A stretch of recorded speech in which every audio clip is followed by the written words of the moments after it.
Так, закончил наш мангал. Сам мангал у нас идет на 13 шампуров. Такие у нас красивые перекрытия. Дровник, все работает, тестируем, класс. Общее количество кирпича ушло у нас вместе с дымоходом 885. Из них 640 облицовочного, 55 Кирово-Чепецкого.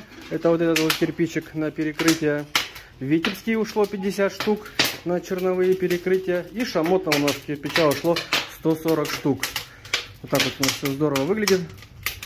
Класс, супер. Едем дальше.